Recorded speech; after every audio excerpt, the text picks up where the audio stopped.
Swami Vivekananda, known in his pre-monastic life as Narendranath Datta, was born in an affluent family in Kolkata on the 12th of January 1863. His father, Vishwanath Datta, was a successful attorney with interests in a wide range of subjects. His mother, Bhuvneshwari Devi, was endowed with deep devotion, strong character and other qualities. A precocious boy, Narendra excelled in music, gymnastics and studies. By the time he graduated from Calcutta University, he had acquired a vast knowledge of different subjects, especially Western philosophy and history.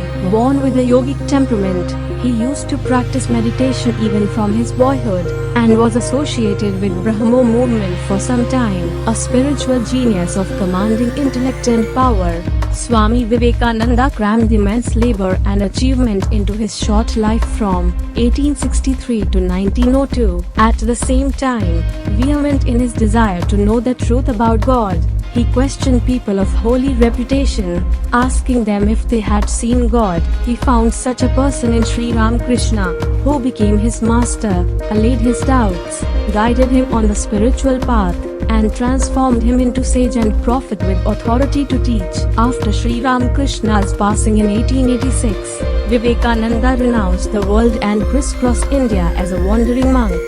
His mounting compassion for India's people drove him to seek material help from the West. Accepting an opportunity to represent Hinduism at Chicago's Parliament of Religions in 1893, Vivekananda won instant celebrity in America and a ready forum for his spiritual teaching. For 3 years he spread Vedanta philosophy and religion in America and England, and then returned to India to found the Ramakrishna Matha and Ramakrishna Mission. He passed away on July 4, 1902, after a brief second visit to the West. His lectures and writings have been gathered into 9 volumes of his complete works. Most of Vedanta societies which were founded in America and Europe up through the 1930s can trace their origins directly to Swami Vivekananda or the people who heard him speak from 1893 through 1900. National Youth Day is celebrated on the 12th of January, being the birthday of Swami Vivekananda. In 1984, the Government of India declared this day as National Youth Day, and since 1985 the event is celebrated in India every year. Being youth of this nation, let us take a pledge to come out of our comfort zones and serve India.